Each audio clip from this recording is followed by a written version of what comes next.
Brr, it's getting kind of cold out here. Jeez, man, I tell you, it's been an interesting week. But the reason why we're here is that I got a gift that came in the mail. It came about 4 or 5 days ago. And I've been trying to hide it every day because my wife, all she wants to do is tear it apart. She goes, what's in the gift? What's in the present? What did you get? What did you get? So I just keep hiding it. It's still sitting there. I'd love to know what it is too, but I wanted to wait till I had a time like this to pull off a cool video and show everybody what it is all at once. Because, why should I only get the surprise? You should get the surprise too. This came from a guy who has a channel called Fish Fear Me. Like Fish Fear Me Studios is what I like to call him. But he has this channel where they catch big trout out in I think it's Utah. And they catch lots of them. They catch giant ones, And you go out there with the kids and they fish. They do some bunch of ice fishing in the winter and stuff. And they catch a lot of trout. So I'd love to go out there one of these days and go fishing with him. But for the time being, he decided that he was going to send me something. So I'm going to here and go grab it, and I'll be back in a second. So here we go. Anyways, look at this thing, man. This thing is massive. Wow. All right. Well, I haven't opened it yet. So let's figure out what end do we want to open, I guess. All right, we'll just choose this end right here. This just seems like a good spot to start. Get the old trusty knife out. All right, here we go. Let's see what we got. This plastic bag. Uh-oh, I see a letter. Oh, here we go. First we got to open up, we'll open up the letter first and see what he's got to say before we open up the package. We got plenty of time. All right, here we go. Let's see what it says. Hey, Mike. It makes me sad watching you with that ugly stick. Here's a classic rod made for stream fishing. It's okay if you fall and break it.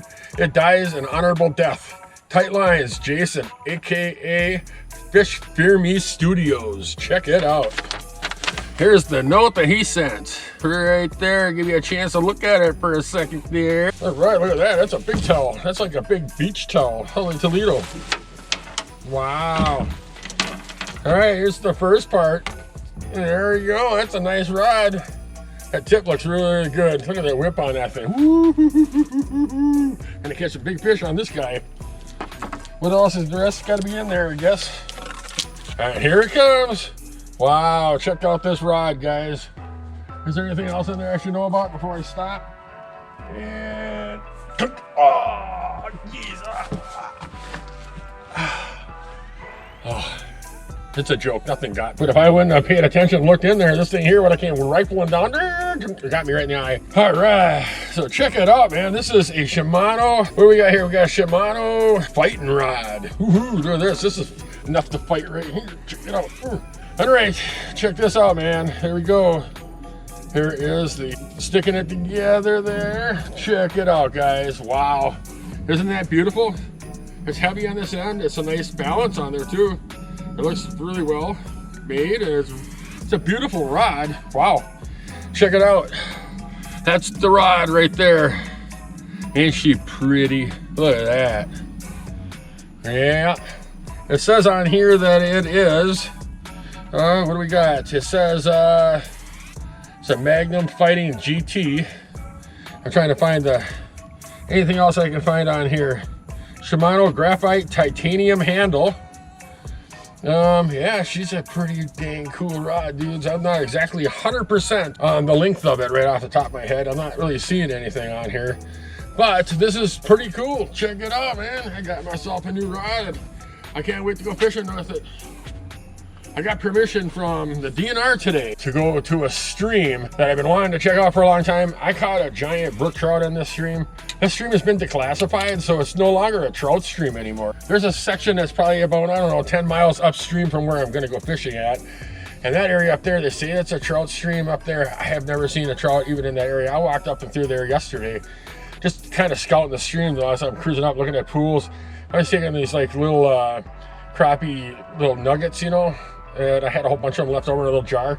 And I get out to the big pools and toss some little crappie nuggets in there and see if anything comes up, rise up to eat them. And I wasn't seeing anything anywhere, so I don't really think that there's any brook trout up there, but you never know, there might be, because the big ones that I saw downstream had to come from somewhere. But the stream is impaired because a lot of the farmers in the area, they spray that liquid manure all over their fields. And I think what happened was that some of that liquid manure had got in the field, or got into the creek at one point in time and contaminated it and killed a bunch of fish or something probably, and a whole bunch of fish died, and you know, so it is what it is. But yeah, dudes, I'm super excited. I mean, I almost feel like, oh my God, Jason, thank you so much for doing this. This is like so cool.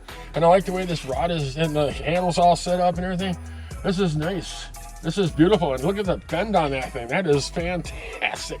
Woohoo! I'm gonna get out here and use this quite a bit. I probably have this rod for a couple of years now. Anyways, just do another thing I wanted to tell you about.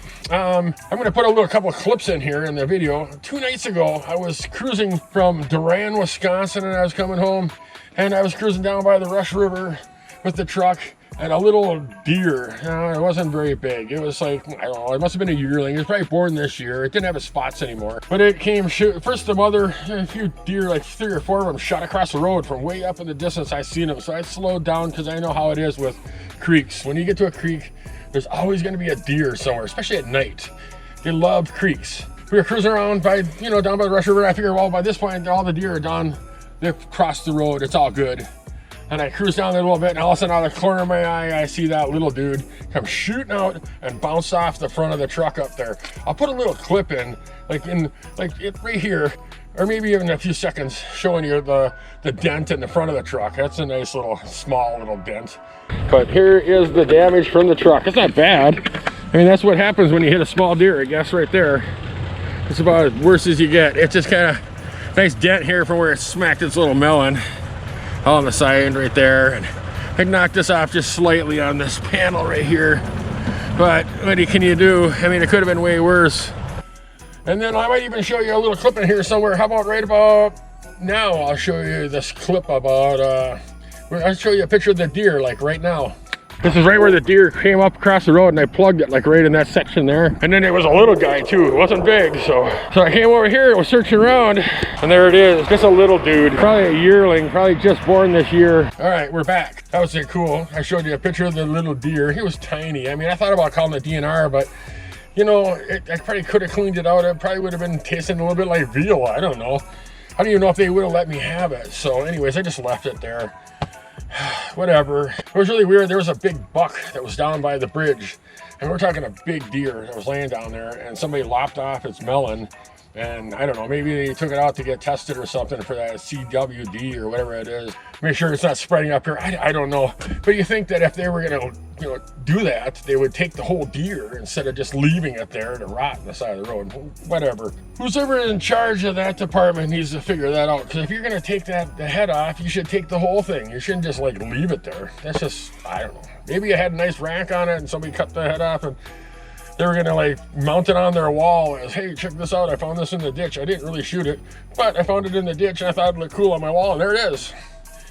So anyways, guys, yeah, I was after I left that spot, I was cruising up through here, not too far from where I'm at right now, and I was down heading towards Prescott, and I was coming in the back section of Prescott by the high school. And you come down this one road and there's this big gravel pit at the bottom.